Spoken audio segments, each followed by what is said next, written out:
আমাদের বোনদেরকে সামান্য সুপারিশের জন্য এরকম যে মিসইউজ হওয়া লাগবে, আমরা তো এরকম কোনোদিন দেখি নাই বাংলাদেশে। তারা নারীদেরকে চাকরির লোভে তারা ছোট ছোট এরকম হেরেমখানা খুলে ফেলতেছে। তারা যদি আল্লাহ না করুক কোনোদিন যদি ক্ষমতায় যায়, তাহলে তো বাংলাদেশ তো ম্যাসাকার হয়ে যাবে। কোনো নারী বোন তো কোনো জায়গায় বাইরে বেরোতে পারবে না। কোনো জায়গায় দেখলে মনে করবে ৭১ সালে যেভাবে উঠায় নিত তা তো ওইভাবে উঠায় নিবে। তো আল্লাহ তাআলা বাংলাদেশকে হেফাজত করুক, জামায়াত ইসলামীর থেকে বাংলাদেশকে হেফাজত করুক। ৭১ সালে তাদের যে জিনগত ত্রুটি, সেই ত্রুটির কারণে এখন দর্শক হয়ে বেরোচ্ছে এরা। কি এক অদ্ভুত বিষয়। গুপ্ত রাজনীতি চর্চাও তাদের মধ্যে অতীতেও ছিল, ৭১-ও ছিল, পরবর্তী সময়েও ছিল। ধন্যবাদ আপনাকে।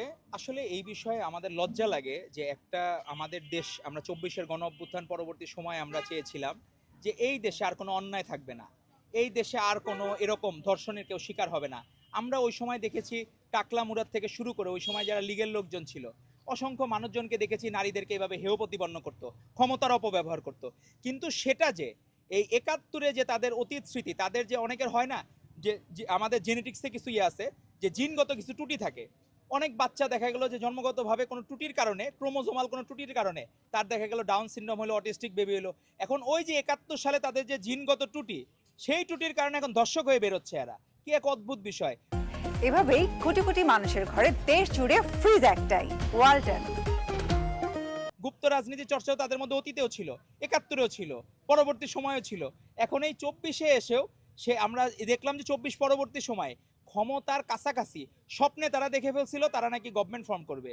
সেই স্বপ্নে দেখার কারণে নারীদেরকে, আমাদের বোনদেরকে সামান্য সুপারিশের জন্য এরকম যে মিসইউজ হওয়া লাগবে, আমরা তো এরকম কোনোদিন দেখি নাই বাংলাদেশে।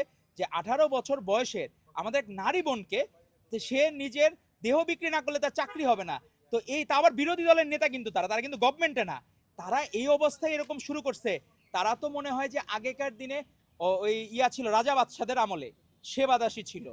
তারা হচ্ছে কি অনেক সময় যে তাদের রানীর বাইরে অনেক সময় তারা এরকম অনেক রাখতো। তো তারা হইলো কি এরকম হেরেমখানা, যে তাদের কাছে মনে হয় যে তারা যদি এখনই এরকম অবস্থায় তারা নারীদেরকে চাকরির লোভে তারা ছোট ছোট এরকম হেরেমখানা খুলে ফেলতেছে।